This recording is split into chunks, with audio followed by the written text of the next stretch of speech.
Ndabaramukije mwese, izina ryanje ni Chris Ndikumana, nagomba mwumvirize inyigisho nise duga kw'ifarasi yawe. Ijambo ry'Imana mu Efeso 6:12, Ephesians 6:12 avuga yuko abo tunigana atari inyama n'amaraso, ariko tunigana n'abakuru n'abafise ububasha n'abaganza iy'isi y'umuzimagiza canke y'umwiza n'impwemu z'ahantu ho mw'ijuru. Ivyo rero birerekana yuko turi mu ntambara ya misi yose mu buryo bw'umwemu canke bw'umwuka, hari intambara turimwo. Ni vyiza rero ko umwana w'Imana amenya ko ari mu ntambara, cane cane ukamenya ingene uyifata muri iyo ntambara. Iciza muri ivyo nuko dufise intambara twamaze kunesha muri Yesu Kristo. Reka rero ndabareke mubizi iyo nyigisho, nizera ko ari ico mpwemu yera canke mwuka wera aza kuvugana n'imitima yanyu. Muhezagirwe.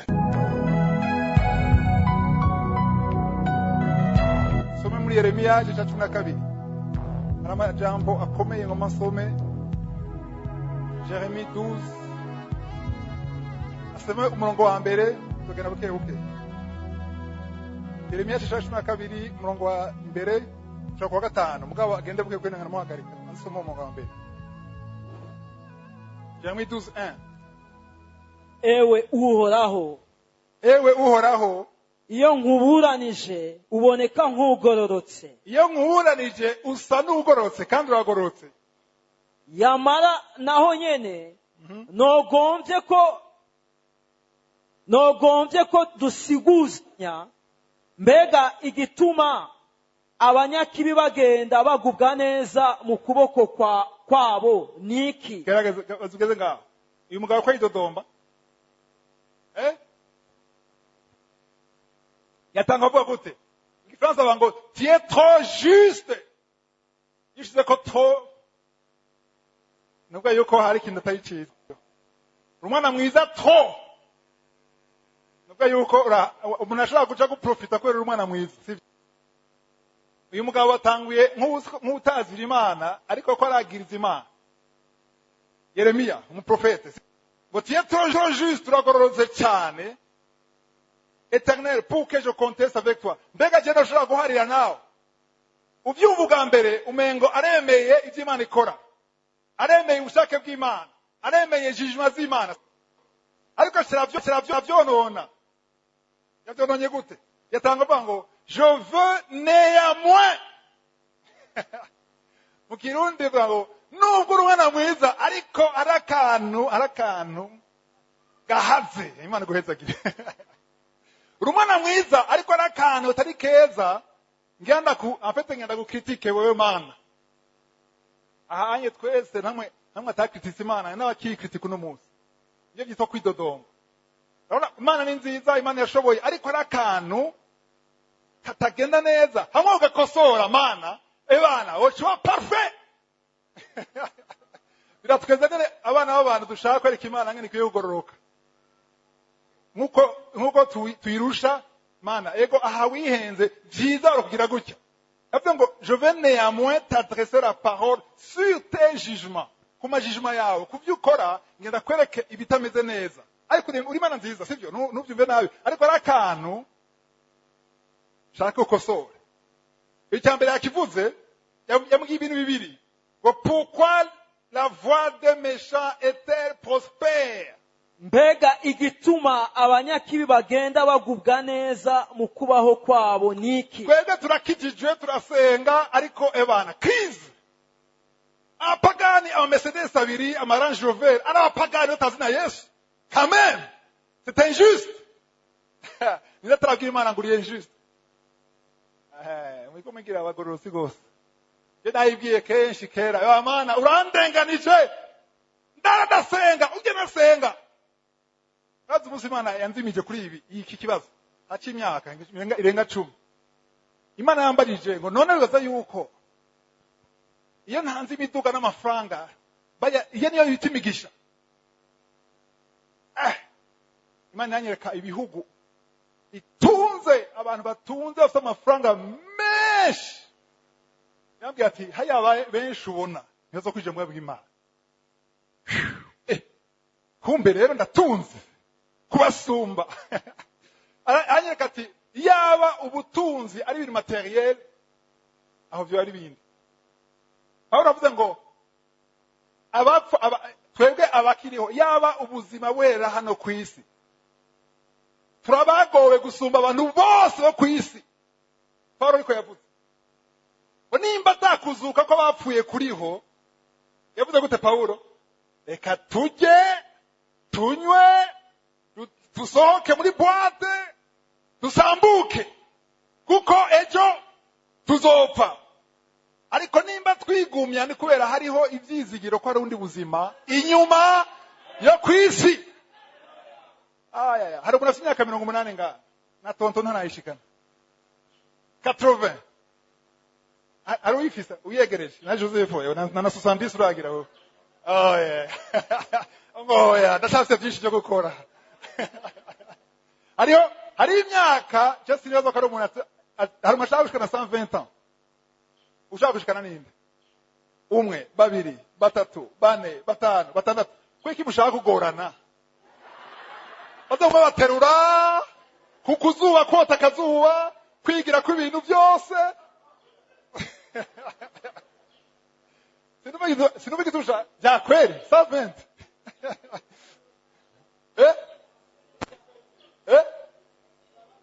Bazayikomeye muri 120. Hariho muzi kuri 120 gikomeye.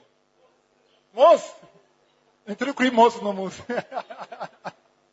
Muri kinjana abantu ba 120 cyangwa 115 turabona muri television n'abantu baterura, abantu baremera abandi, sivyo? Ni byiza ko ubaho ugashobora gukora ibyo ukwiye gukora kuri iyo kwinosi. Misi yawe ni yahera. Muhira ni he? Sishaka gupfa abuzukuruza. Nitwaje ko nirabuzukuruza. Twaje kushikana umugambi w'Imana hano ku isi. Abuzukuru ni nyongera. Ariko siyo misiyo yo kuba hano ku isi. Nivyo n'umugisha, sineze gusa umugisha. Oya ngo arababwiye ngo sishaka gupfa ntaguze umuduga. Namudese yambwira ni mwijuru nta muduga uriyo. Ushaka ndi unyonze ngaha. Kwego ushaka umuduga ku isi. Mission yawe ni iyihe? Priority ya mbere ni iyihe? Rero ahanye uyu muntu yakora abaza Imana. Ukwirike abagororo abapagana ntazi Imana ari wa prospera. Ndazi ko abantu benshi ngaha bababajwe n'ibintu babuze baje muri Yesu. Kera abarundi abahungu baratonda umurongo. Ariko ubu nta wunda abakizo barasinziriye impumyi. Kera byari bien. Kera narabego arambwiye ngo kera narabego sinkibego no musi. Kera nyama concombre yo muri Egiputa akabikamake bitunguru. Balance manu kera mve muri kera muje muri present. Haleluya. Usenga ngo uronke byo kire dukwiye uyu musi Imana ishimwe. Rero kura amaso ku buzima bw'abapagani. Abapagani baratunze kuko Yesu aravuga ngo le prince de ce monde ninde? Umwami w'iyisi ninde?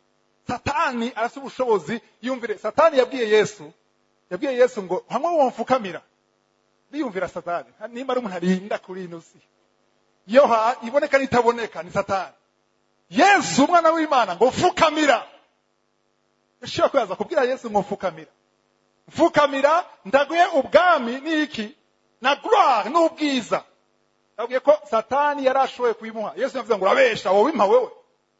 Yarazi ko bifise arasi ubushobozi. Satani ashobora kubukorera ukamufukamira ukaja mu by'abapfumu n'ibiki ukaronka imiduga n'amazu. Ukabitahira ivyo byonyene ukabura ubuzima budashira. Imana ishimwe. Rero ntuse kwamvia abantu bo hanze amvia akakiza ubuzima budashira. Ba mu mugambi w'Imana. Uyu Yeremiya rero yarababaye abana b'Imana, abana b'Israeli bari bababaye baramutuma nk'umuprofeti. Ariko arabavugira hari ikintu hari akantu bavuze gute? Agahaze. Hariho abapagani ba prospera. Icya kabiri niki gituma abaryarukanyi bose bidibamira ngaho? Baridibamira. Ababa ngo ils vivent en paix. Twe turi mu bibazo mu ngorane bo mengo tout va bien. Ndabwire tout ne va pas bien. Wabona ko tout va bien ivyo masa kwereka. ayo maso akwereka ko tuba bien ni satani akwereka ati herabasha. Ndabwire nimba ukuramviye abapagani ni ya mpwemu yazabwira Yesu ngo mfukamira ndaguha ubutunzi. Akwereka ati wova muri ivyo bakizwa ukaza ngaha hariya mw'isi uzobaho neza. Uzoronka akazi, nta ngorane, nta madeni, mugabo ni kinyoma cya satani. Ubize ngo aridio yamera neza. Aha, murongo wa kabiri. Wa kabiri nyaruse. warababaditse mbere bashinga imizi, Warababibye, tu les as plantés et ils ont pris racine. barakura mbere no kwama barama, N'ivyamwa turabibona. uhora hafi mu kanwa kabo, Umbiza abona abantu bavuga Imana, ariko ukaba kure y'imishaha yabo. Ameye mavuze ukuri mu guheza. Ngo bakuvuga mana ariko ngo uri kure y'iki y'imitima, abazi imitima. Uri kure y'imitima yabo. Je n'Imana avuga ati none ntuwishuye, uraruciye wenyene. Baramvuga mugabo ni turi kumwe. Bandanye mu ngo gatatu. Ariko wewe uhoraho uranzi, Ariko wewe uranzi jewe Yeremiya, urambona, ugerageza umutima wanje ngo urabe ukumereye. kandi ivyo n'ukuri. Bandanya. ubakwegere kubagwa nk'intama, ubategurire umunsi wo kubagirwako. Nayenzi wagira basabira agakiza ngo wegeranye nk'intama muri abatware hajya muri ryanzu bose kugira isi igira gute imere neza. Hari abantu ngaha bazi ngo isi imeze nabi kubera abanyabyaha, ndaza kwereka igituma atari byo. Murongo wa 4. Igihugu kizogeza ryari kuboroga. Urubaza ariko yagiriza igihugu kibere nabi kubera abo bantu b'abapagani badibamye batunze bakora ibyaha. N'ivyatsi vyo mu ntara yose gukabirana. Kuko kubw'ibibi by'abakibamwo, ibibi by'abanyagihugu, ibikoko n'inyoni bikimazwemwo, biko birapfa. Uko bavuga bati ivy'iherezo ryacu naho azobibona. Nabwire ikosa Yeremiya yagize niryo twebwe benshi dukunda gukora. Uravuga ngo igihugu cyacu cishwe n'abanyabyaha, ariko sivyo. Igihugu cyacu cishwe n'abitwa abakizwa cyangwa abakristo ariko bari mu vyaha. Ibyo muzabibona muri 2 Chroniques 7:14. Ingoma ya kabiri ice c'indwi murongo 14. Abantu banje nibahindukira bakava mu vyaha bakarondera mu nyongaza hanje, siko bagaca bugufi, nandi zobumva ndi hehe mwijuru ngire gute nkize igihugu cyabo. Icishe igihugu sabanyavyaha n'abantu bitwa abakristo, abantu bitwa abana b'Imana bari mu vyaha, abantu bitwa abana b'Imana bari mu bwicanyi, mu busambanyi, mu bubeshi. Abo rero nibo bica igihugu. Atari babize mubimenye ishengero rya Kristo mu Burundi bihagaze mu kugororoka bigasenga, igihugu kirakira. So Burundi gusa giye gusha igihugu cyaco cyose. Abantu banje Imana yavuze igihugu iraba abantu bizera Yesu Kristo. Abo bantu bizera nibaje ku murongo igihugu gira gute kirakira. Amen. Mumba yari kibazo kihari ngo turiza plante warababivye. Ano majambo ivyo wafise niho bibahaye. Tout don parfait vient do. Nabwire Imana abantu batari babizi ngabo bimenye. Imana nihezagira abakizwa gusa cyangwa abakristo gusa. Imana itanga izuba ku bagororotsi gusa. Imana itanga imvura, siko Yesu yavuze. Ngo itanga imvura ku bagororotsi n'abanyabyaha n'abatayizi. Ushobora kutaza Imana ukaronka umugisha utsitayeko. Ariko naganabwe yuko abantu batazi Imana kenshi imigisha bayironka ni kwera abantu bazi Imana. Rero ikuba yuko ari Imana yabahaye ivyo ntiharakimwe ko arabesha. Ndashaka kumva inyinshi Imana muhaye. La réponse de Dieu. Ndashaka kuyumva. Iri ku murongo wa 5. Some neza twumve Imana mwishuye. Ko wirukanye n'abiruka ku maguru bakakuruhisha. Wirukanye n'abiruka ku maguru, abiruka ku maguru nabaki mu Gifaransa bitaba piéton, siko. ijambo pieto muraryumvise? Ubu nagenda n'amaguru bamwita umupieto. Ndazi kitwa nabivuze iryo jambo nshaka gukoresha umwanya wose. Igihe cyose vuze pieto mubimenye ko ari umuntu agenda n'amaguru. Ko riragaruka kenshi. Sishaka masobanura. Urumva abantu bagana n'amaguru bisigura aba pieton. ko wirukanye n'abiruka ku maguru Abiruka n'amaguru bakakuruhisha none woshobora ute gusiganwa n'amafarasi? Abantu bagana n'amaguru mwarirutse barakurusha. Hama abamafarasi none mwoshuha gute? Bisigura iki ngaho? Imana yiteze ko ugendera muki ku maguru logiquement. Wewe abamaguru bakunaniye, ni gute wohangana n'abamafarasi? Bisigura yuko Imana ishaka yuko uhangana nande n'abamafarasi. Imyaka umurongo nawuse imyaka myinshi kugenda utahure ejo bundi nabanje kusoma mu Cyongereza naravyumvise. Urumva ikimana ko yatwigisha. Imana ko twishati abamaguru cyane tuvyumva taza kuvyumva. Biracobera bandanye. Wahejeje? Heza uwo murongo neza. Namba ugira amahoro gusa igihugu gitekanye. Nimba ugira amahoro igihugu gitekanye, none uzomera ute Yorodani gwigize akagabo? Akagabo. Nuba yuko hazobe ibihuhusi byinshi. Iyi ni mu majambo y'impuhemu. Shaza kwasigura amaguru nk'iby'amaguru, abanyamaguru, abapieton n'abamfarasi ntitushobora kubyumva neza twebwe. Kuno munsi intambara habiko bivuga intambara, sivyo? Aya mashevu ko aravuga ni intambara. Intambara no munsi haba ama mirage, haba blende, habiki, sivyo? Kera intambara byasabye ko nja kuraba histoire y'intambara nk'ezagenda. Intambara hari ubwo bubiri, hari intambara z'abantu bagwana baba pieton. Babita footmen soldiers, magiye kubirondera. Abantu bagana amaguru, abasirikare bakoresha amaguru. Baraza mugahangana n'inkota epe. Hakaba n'abandi rero abasirikare bagwanira ku ifarasi.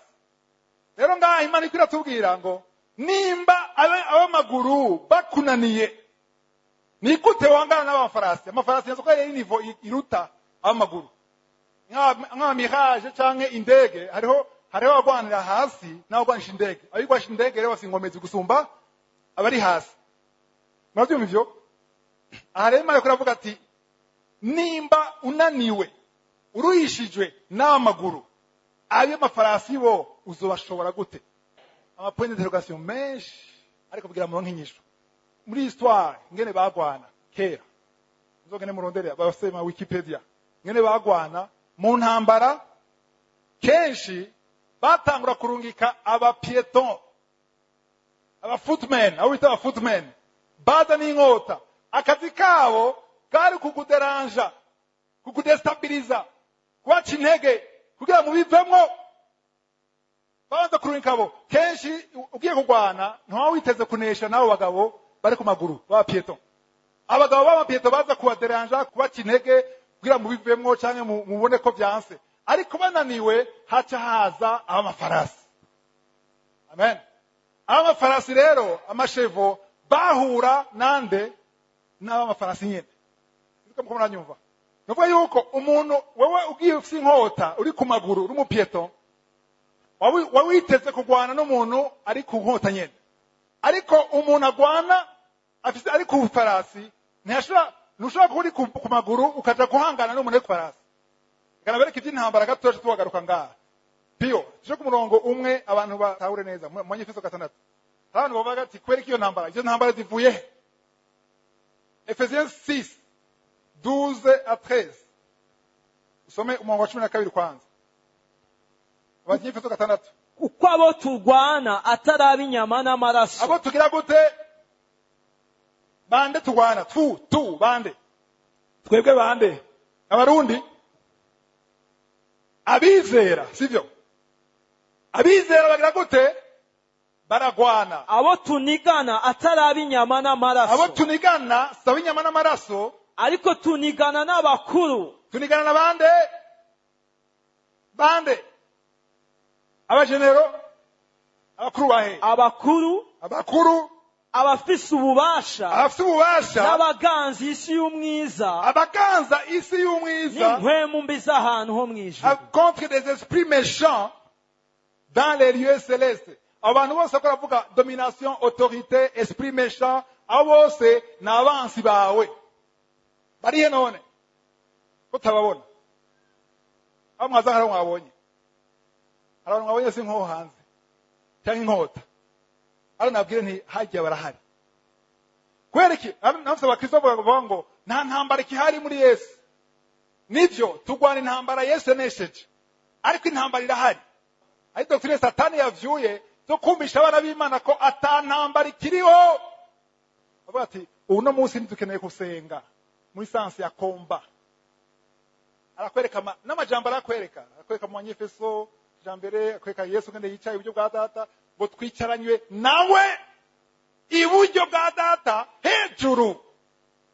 Yesu aricaye nako turicaye ugwana ushaka iki? Biziko muvyumva. Kugwana ni kwera ino ntambara ihari. Nabwire umwansi arahari ubishaka utabishaka. Uvyemera utavyemera arahari. Ahubwo ashaka umenye ko atahari. Ngira abantu benshi bano bango ngo ka Satani ngwako. Wiyabarundi kaniryame. Bazivuze gutyo ngo chababarangora wa iblise. Aranezerwa atesha aho bandanyesha. Nika. Kagumiza muri ka. Ashaka kubona ko ari ka, ashaka ukinyonge, ashaka widibamire gusa. Niyo strategy ya Satani. Ariko rero Paulo mu 12 yariko arabakangura. Aravuga ati abo tunigana sabana b'abantu. Kwega bagasabana b'abantu sinyama n'amaraso kubera iki? Hari umwana w'umuntu ashobora kurenganya. Sivyo? No ngaho ashobora kuba abantu bari ngaha, bose abantu babarenganije, batwaye ibyanyu, bababuranije. Ariko naganabwiye yuko haniniya umwansi sujya. Ujya umuntu akubwira nabi, siwe mwansi, hariho impwemu iri nyuma yiwe irondera wewe. Niyo kwatubwira ngaha, umwansi wawe wa mbere si umuntu ufata gutya. Umwansi wawe ntaboneka. Isi bishasha ariko murabizi. Umwansi wa mbere ari ngaha, ari kumwe nawe, arakurindiriye, ashaka ikintu kimwe gusa, ashaka kubuza ijuru. Ashaka guhushisha umugambi w'Imana. Umurongo wene ndawuzanye, umurongo 13, somo 13, verset 13. Kubw'ivyo mwabire ibigwanishwa byose vy'Imana. Kuri ivyo mwabire cyangwa mwambare ibigwanishwa byose vy'Imana kugira ngo mushobore kudatsindwa ku munsi mubi, kandi nimwaheza byose mugahagara mushikamye. Kugira mushobore guhagarara kudatsindwa kutaneshwa ku munsi mubi. Kandi muzogere gute? Muzogere gute? Nimwaheza byose mugahagarara mushikamye. Tenez ferme après avoir tout surmonté. Nimwamara kunesha byose muhagarare mushikamye. Muzamubandanya musome ivyo bigwanishwa vuga ivyo ari byo. Amen. Reka tuje muri Yakobo cyambere murongo wa 2. Jacques chapitre 1 verset 2. Mwiyumvire ko ari ivyo kunezerwa rwose bene data. Mwiyumvire ko ari byiza kunezerwa nimwagwa mu bibagerageza bitari bimwe. Biramwe yihenze. Mwiyumvire ko ari ivyo kunezerwa rwose. Geza ngaho. Kwiyumvire ko ari ivyo kunezerwa rwose agira tugira ibintu biryoshe. Binezera. Nimwagwa mu bibagerageza bitari bimwe. Geza ngaho. Biblia yawe. Biblia piyo yihenze. Niko handitse. Unezerwe my preuve ibigeragezo tunezerwe ngo gose apana bukebuke avyumvise mwebwe ngo ibigeragezo biraje bituma widodomba ngo ariko niwe bibona apana gusa ko kizera kwidodomba ahubwo unezerwe apana gusa kunezerwa unezerwe gose. Amen shaka nta numva vya amen. Amagufa mwavyumvise. Tujya amagufa.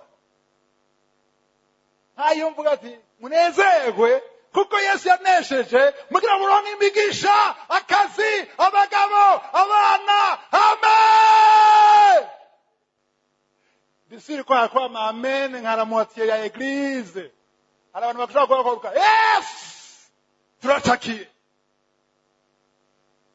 imisoso hari umwanya w'imisoso hari umwanya w'amagufa uyu murongo imyaka myinshi nkijijwe narawinyoha hauze gato ndawutaburiye page ndayikure muri Bibiliya navuga ni okay ivyo byose Yakobo sivyo yashatse kuvuga ibindi cyangwa yari yavangiwe kunezerwa n'ibigeragezo ngenda bise mu Gifaransa avuga ngo regardez comme un sujet de joie complète apana joie limitée apana moitié joie 100% joie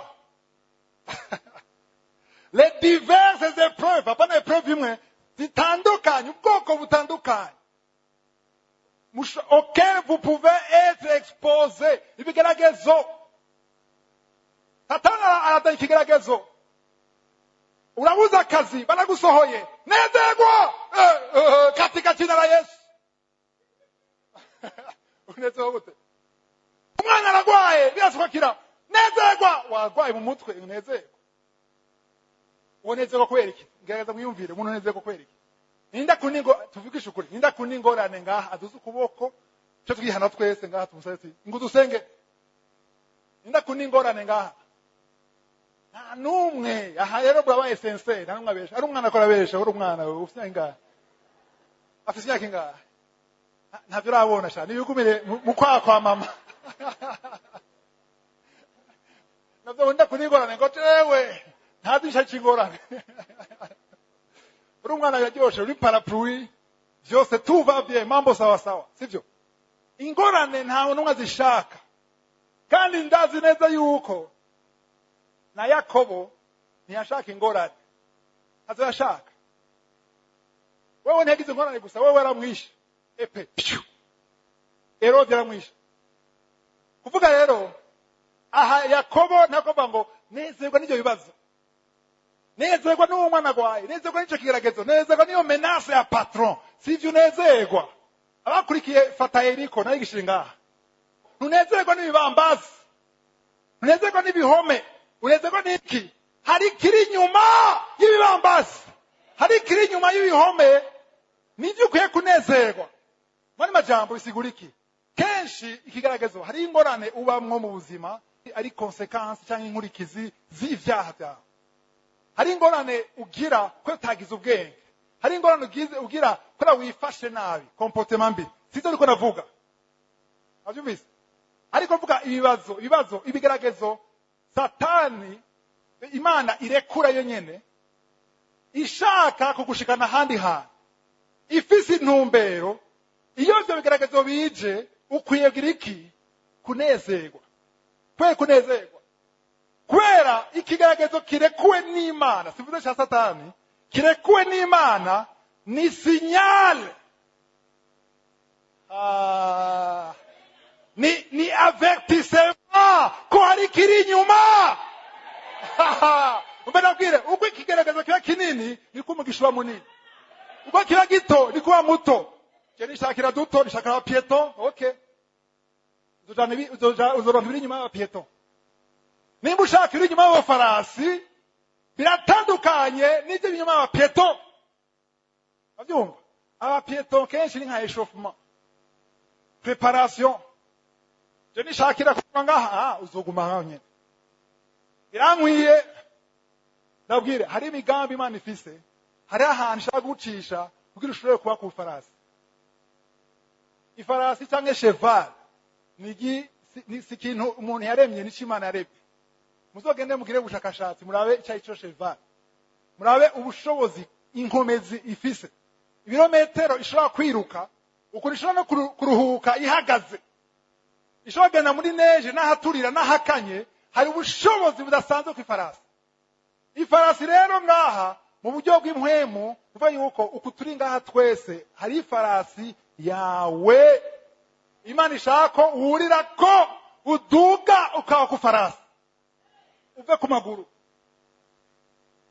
twavuga imiduga mikogote hariho abavyumvise hari ifarasi yawe ukwiye kwicarako ntuguma wiyokipa bariya baje bapieton kuko ijambo twasomye ngo nimba uruhishwa n'abapieton abifarasi bo nibaza bizogenda gute?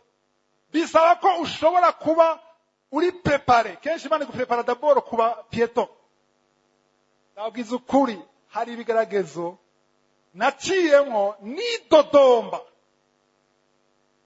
ariko no munsi uwonyereka ahondi wo nkura ngaha ndabwiza ukuri sishaka gusubirayo, sishaka kubabesha ariko nosubirayo nahura ibyo ntahura uno munsi nonezerwa apana ibyo bigeragezo, nonezerwa n'ibiriko biraba uno munsi. Ate mwumvise unezerwa n'ibinyegeje inyuma y'ibigeragezo Imana irekuye, unezerwa n'ishure ugiyemo. Abiga muri kaminuza ngaha ni bangahe tuzi ko cyangwa abahejeje kaminuza cyangwa ugiye kuri universite nta numwe yagutwaye ku nguvu. Muri maternelle jewe maternelle nagiye ku nguvu. Mwene mwibuhene magiye maternelle ninagiye ku nguvu ntashaka kuva muhira. Abana betangura ishuri n'umwana wanje wa mbere shima ku ishuri umunsi wa mbere tumutwaye yararize isemene ya mbere. Murabiza abasabana isemene ya mbere guma winyegeza mu gutaha ko nashaka ku ishuri, ariyo kaminuza uratonda wewe nyene ukemera akakunyuzura bakubatiza bagushira mu vyondo bakumuga ipara urumukobwa. Ndavyemeye, ndashaka kaminuza bivuye mu mutima, si umuvyeyi yantumiye, ijewe nshaka kaminuza ko nashaka diplome. Diplome rero tuma niga amajoro, niga nkabona amasirabisi, nkaja kuri internet ngashira amaguru mu ndobo y'amazi. Kwa dushira amaguru mu ndobo y'amazi ntidusinzire mu ijoro. Kubera iki? Ndashaka diplome. Nta numwe yaguforsheje. Rero Imana ishaka tuje muri kaminuza, nituwe maternelle kwishure baba ndotoshe kwishure. Ibigeragezo bive ku Mana ni ishure, ni ishure Imana ishaka gushiramo.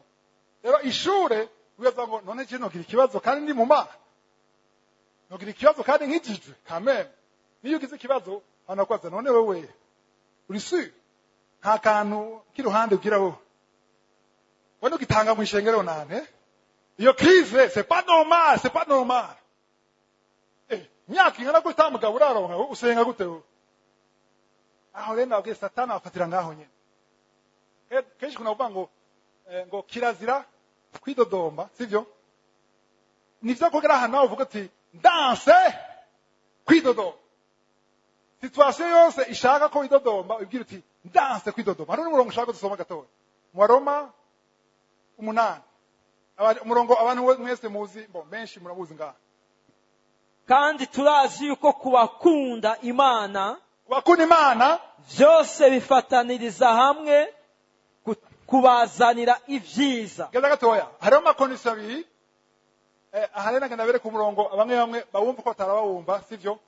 Abantu bose bakunda kuri byose bikoreza hamwe kutugira neza.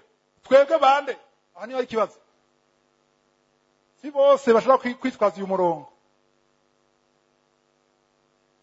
Ibwambere ngo kubagira gute? Kubakunda, kubadakunda Imana, uwo murongo ntubaraba. Avyubiza? Cyo cyambere. Kubadakunda Imana ntuzo kwitwaza byose mucumukandika ngo byose. Bega byose nibiki? Byose nibiki? Ibirura nibisose. Ibiryoshe n'ibibishe. Kubibishe na amen. Byose bijya hamwe bigakoreza hamwe kugira iki? Umurongo nabwire abantu benshi ngira 80-90% uwo murongo ugarukira ngaho waheze. Ariko ntiwaheze. Sivyo? None yahejeje piyo. Ntaheze. Ndashaka mubirize gene uhera. Heza. kandi turazi ko ku bakunda imana byose bifataniriza hamwe kubazanira ibyiza ibyiza bandanya abahamagawe ehe nk'uko yabigabiye. ya icyo biguma gusuba abahamagawe ceux qui sont appelés selon son dessein abahamagawe nk'uko siko muvyumva nk'uko vuguti nk'uko mani majambo bisaba ko uba nk'uko yabiteguye bisaba ko uba mu mugambi w'Imana. Haleluya. Ndabwire hari amaverse dukunda kuririmba ariko verse ni kuba muri verse neza uko ishaka kumera kugira ngo vyose ni vyiza kuri jewe bisaba icyambere kuba ukunda Imana icya kabiri ko uba mu mugambi w'Imana. Nimba uri muri byawe gusa utarondera ubugombe bw'Imana ushake bw'Imana utarondera direction ya Saint Esprit uri mu buzima bw'ivyaha ntuzo kuvuga uyu murongo kwera inabwire nk'uko Imana yabigize gute yabigabiye mu Kinyarwanda bavuga ngo yabigambiriye cyangwa selon le dessein de Dieu we yuko Imana irasa umugambi ku buzima bwawe sibyo.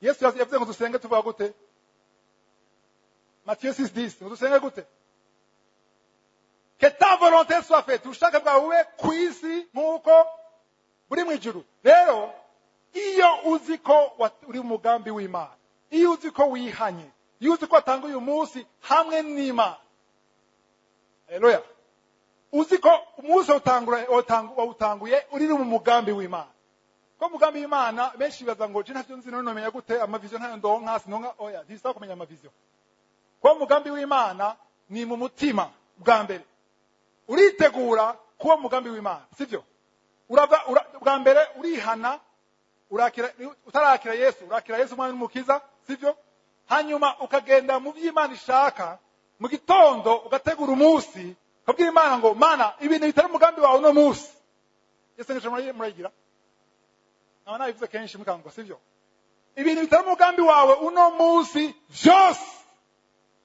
uguti vyose nibikabe zugarike ndashaka kuba mu byo washatse imiryango satana nyugurira yose yugarike nize napanze jewe bitari umugambi wawe ntibikabe nigute okwidodomba usenze iyo sengesho kuko uvuga uti bino bintu Mana ntibyari kuba wowe utabirekuye ndaganaye nawe umugambi wawe ntushaka gumamwo rero ndazi ko n'umugambi w'Imana nico gituma ushobora gushima muri vyose Imana ishimwe bavuga ati bino bintu byari kuba Imana itabirekuye Imana birekuye ko yari ibizi ko biba natanguranye nayo uno munsi Imana ishimwe haleluya Mawufisi umurongo wa 28 vyose rero kwemera yuko uri mugambi w'Imana iri umugambi w'Imana rero ndagana bwiza ukuri hari gihe Imana irekura ibibazo mu buzima bwawe Imana irekura ibibazo mu buzima bwawe ni kuneza yawe ni kugira ukomeze igushikane aho ishaka ushika Imana ishimwe kuko udaciye aho hantu ntuzoshobora gushika ku mugambi w'Imana. Nta muntu n'umwe akura cyangwa akomera mu buryo bw'imuhemu adaciye mu bigeragezo Imana yamuhaye. Hari ishure ry'Imana uteza gucamwo kugira ushobore kumenya. Haleluya. Dusubire muri Yeremiya rero. Yeremiya hamwe hambere 12. Ifarasi igena ko nasenga Imana yamishuriye igifarasi ni gicapo cy'ubuntu bw'Imana. Ifarasi cyangwa cheval igushoboza gukora ibyo wewe udashobora gukora n'inkomezi zawe. Hari ibintu byinshi udashobora gukora n'inkomezi zawe. Hariho limite ushobora kugira muri societe nk'ire tubamo nk'inkomezi murabizi. Uri umurundi cyangwa uri umwirabure hariho amalimite ajanye ni wewe. Amashuri ufise, diplome ufise irakulimita. Cyo gitwa muri CV bagira gute? Uravuga amashuri wize n'amadiplome waronse aho wakoze yose. Babashaka kuraba iki biraguha akazi? Bashaka kuraba ubushobozi bwawe. Bashaka kuraba ibyo ushoboye. Kuko ibyo ushoboye isi ivyo interpreta n'ivyo wize waronse ngaho. Ariko kuba atabizi ndababwiye nti mu Mana hari ishuri bikomeye gusumba amashuri yose ari ngaho. Hari ishuri Imana igucishamo ikagukomeza hama ikagushira ku farasi yawe Ititre nababwiye ko arandika. Titre ni duga kwifarasi yawe. Duga kwifarasi yawe. Nugume ku maguru, nugume n'umupieton. Genda kwifarasi yawe. Hari ahantu Imana izogushikana, hari intambara uzonesha kubera uri kwifarasi. Uri ku maguru utazoshobora kunesha.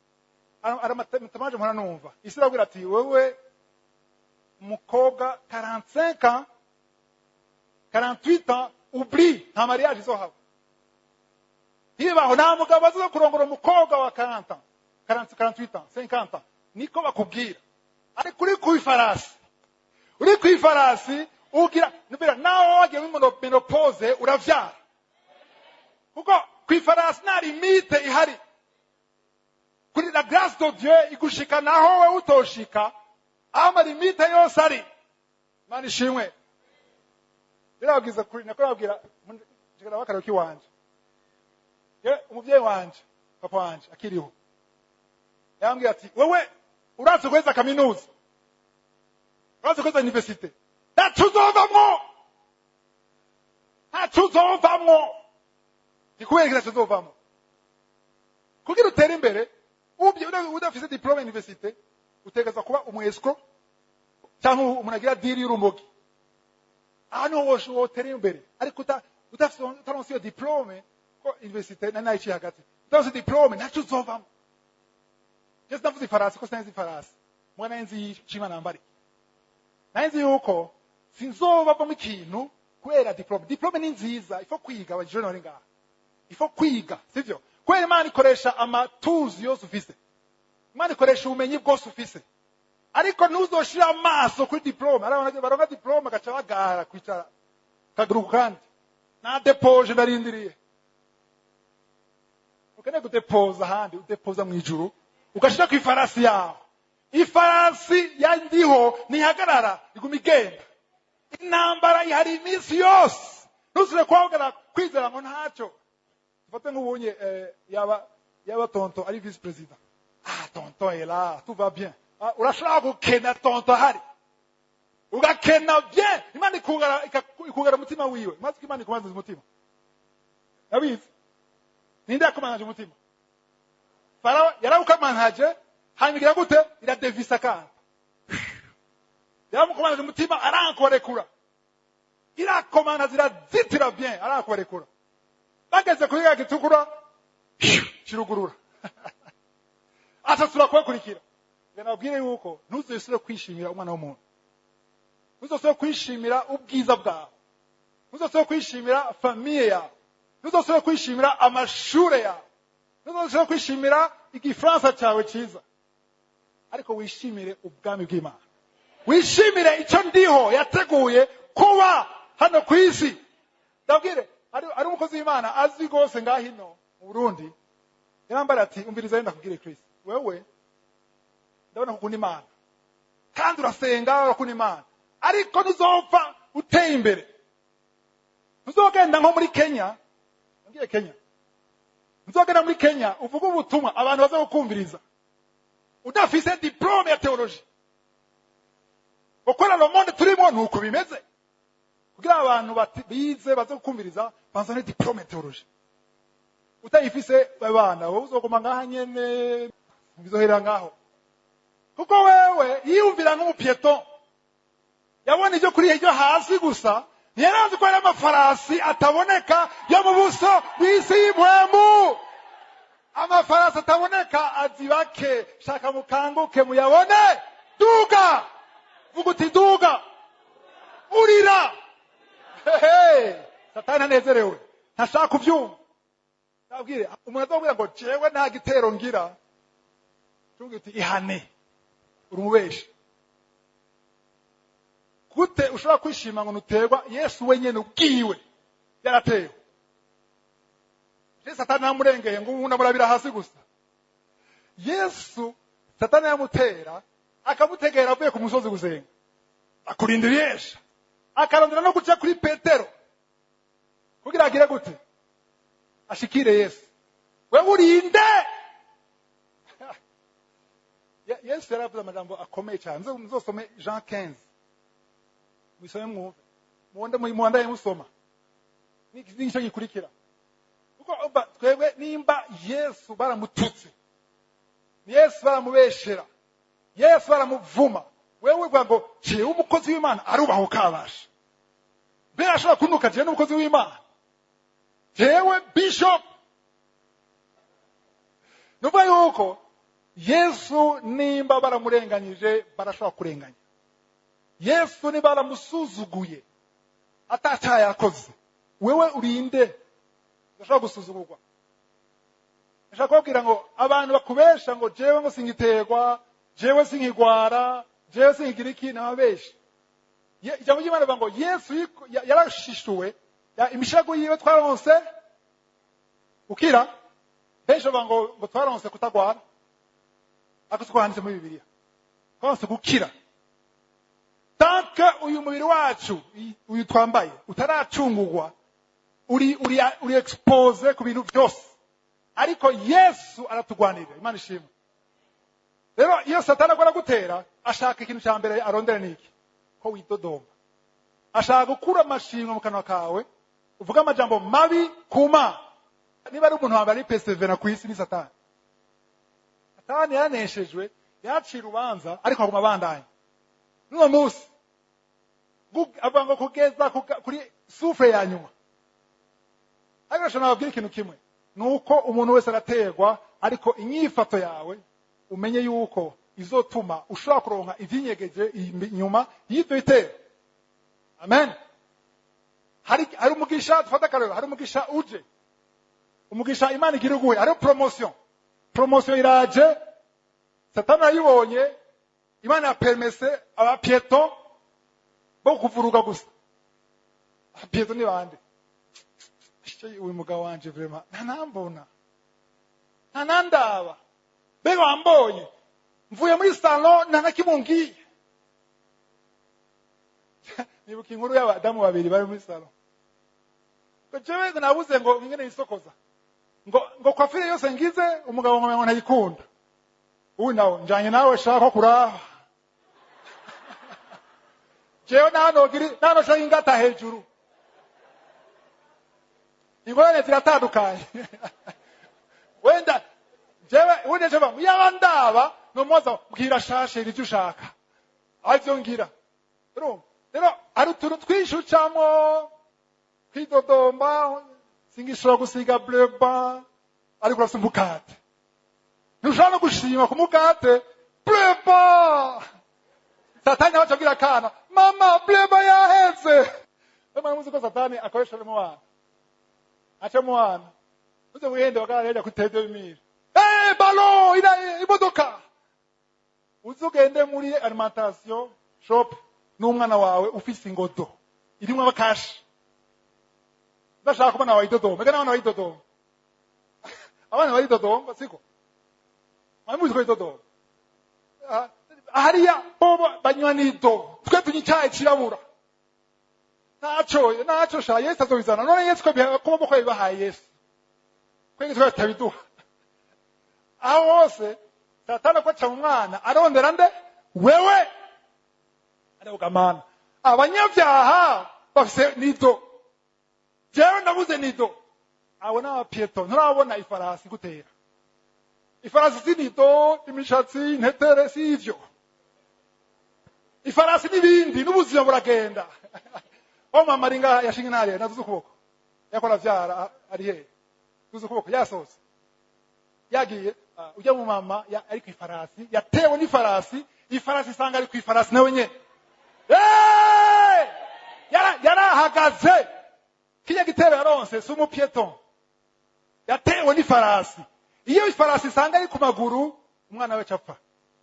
Ntaye mwari korongo no muzi. Anasabye Desire. Arama image binamusavye angirire. Ifarasi igwana n'ifarasi. Urashobora kuyibona. Ifarasi ihangana n'ifarasi. Zinza bari yakwaza kuyibona. Aha, murayibona? Abari yamashobora kuyibona. Uriya muntu akwahangana siko mubona. Ari ku farasi, akwahangana n'umuntu ku ifarasi.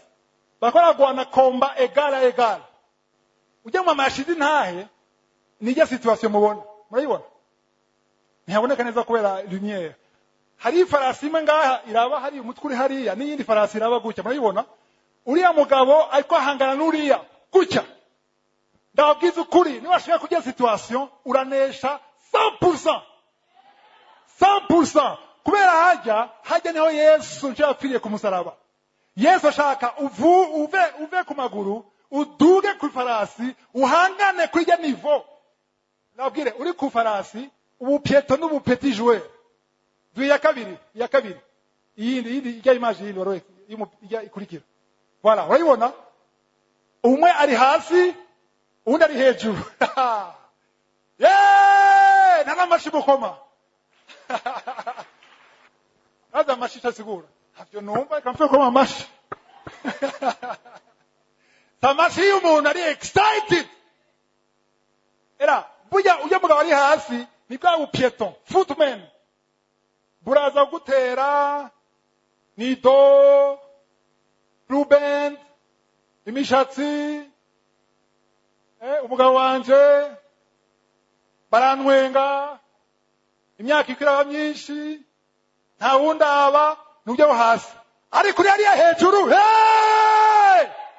uri we hejuru garanti 100% ko nesho uri hasi amurusha inguvu amurusha igihagararo amurusha junja uri ku farasi abapieton barapfa kugerageza gutarataza barazi kubanesha ibibazo byose ujamwo uko bingana bijana na niveau y'umugambi Imana ifise umugisha Imana ifise. Wow.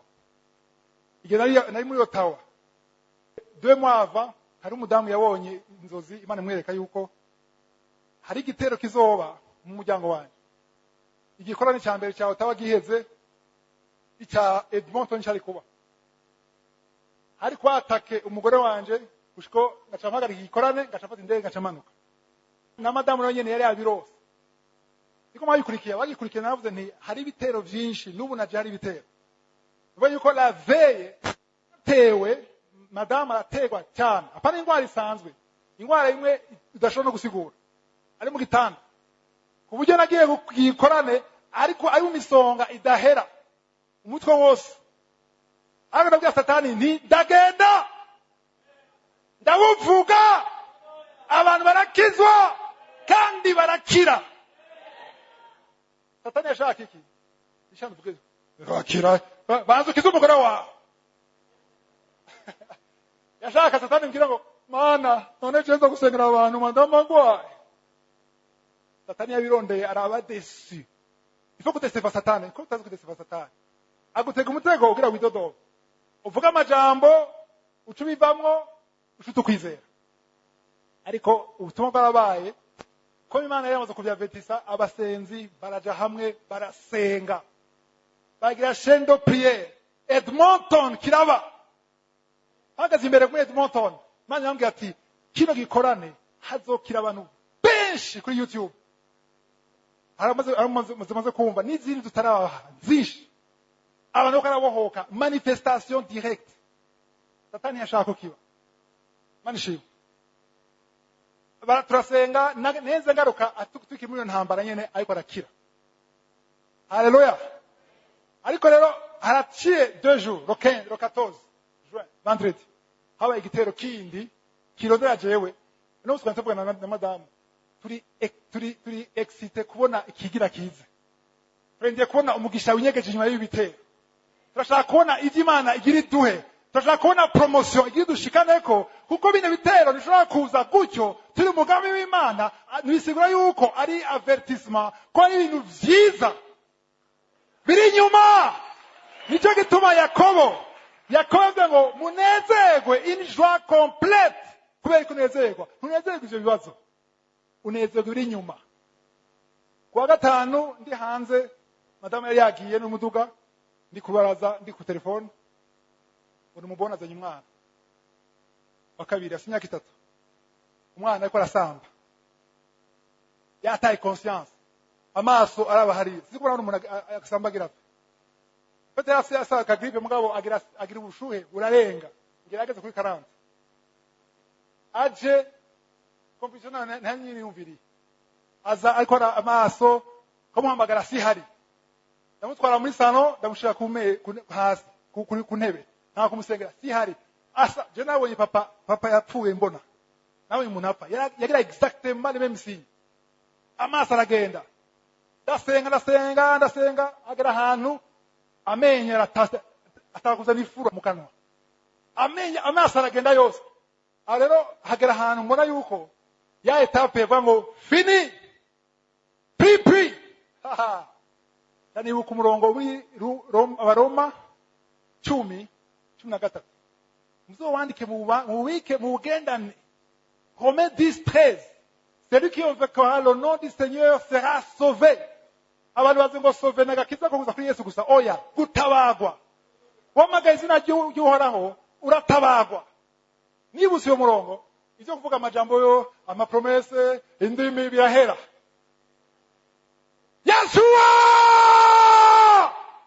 ndavuga Yesu mugiye burayo na komiduru Yesu quartier yose abasiti baza kwirembo habaye iki na semere gatatu mbona aragarutse amaso aragarutse aragarutse ifuro rahera mbona ivyuya hose mugata conscience aratora na semere yatawe Yeshua ayo majambo araduga mu ijuru urupfu rurahunga n'ubu ni muzima. Haleluya, Yesu ashimwe. Ndabwire hari ibitero utazonesha uri umupieto, isaba kuduga ku farasi kubera hariho ibiri inyuma Satani aba yateguye. Imana ishimwe. Ubutumwa bwanjye burarangiye. Imana ishimwe. Umwe wese atora ivyiwe. Twese turakeneye kuba kwifarasi. Duga kwifarasi yawe. Imana ishimwe. Nabwiye iki kintu abadakijijwe bashaka kwibaza ngo ibyo ni ibitero by'abakizwa.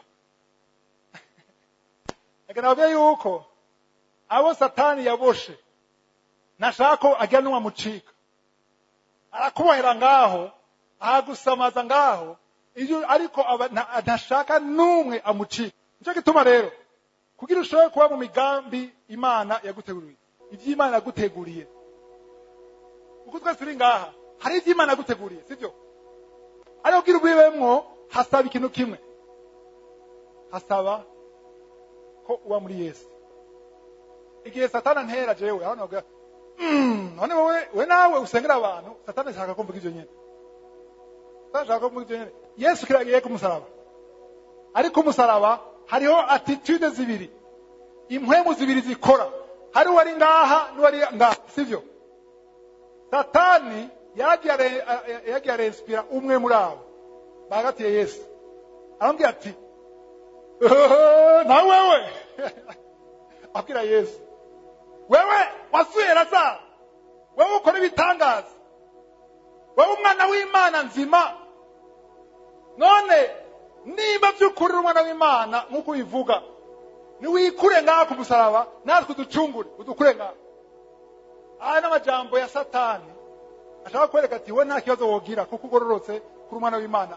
Ayo n'amajambo ya Satani. Uri ku rundi ruhande yavuze ngo uyu ariko azira ivyo twe tuzivyo twakoze, uyu nawe nta kibi yakoze, sivyo? Acavuga ati, acabwira Yesu, mwumvirize, abwira Yesu ngo basi ngo ahubwo wewe niwashika mu bwami bwawe uzunyibuke. Jambo jina twako yaciye akizwa, Yesu ati kuno munsi nyene kumugoroba turi kumwe muri paradizo. Imana ishimwe. Byasabye ko yemera ubushobozi bwa Yesu. Amen.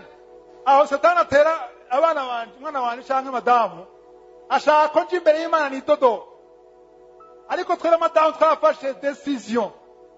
Tonga tuti bitwidodomba. Turanse kwidodomba. Nibitubuza gushima. Ayo majambo Satani arahunga. Haleluya. Ndashaka yenda abwire nti uwo umuntu yari kwa na Yesu, yari umunyabyaha, yari umupfumu, yari umusuma, yari umwicanyi, ariko uno munsi ari kumwe na Yesu. Haleluya. Nsingo mutagiye mvuze umuntu ari na Yesu. Muzomubona umugabo ni wewe wari gisuma, ariko kwera wemeye Yesu gusurakiza. Haleluya. Nashaka nsabe umuntu ashaka gucungurwa na Yesu kwakira Yesu umwami umukiza, kuko utarakira Yesu ntushobora kuja kwifarasi, ntushobora kuja kwifarasi utarakizwa. Nayo ari umuntu umwe gusa ngaha aduze ukuboko mu giciro cy'Imana, murashaka kwakira Yesu aduze ukuboko, duza cyane, duza abashaka kwakira Yesu. Haleluya, haleluya. Abari hariya bose duze ukuboko, nawe duze, haguruka aho muri, haguruka maramaze Satani, haguruka mu Imana icubahiro. Haleluya, haleluya. Nagadasaye muze kwigora, nimube ngaha mutavuganye n'umukozi w'Imana yamaze kugenda ngaha. Haleluya.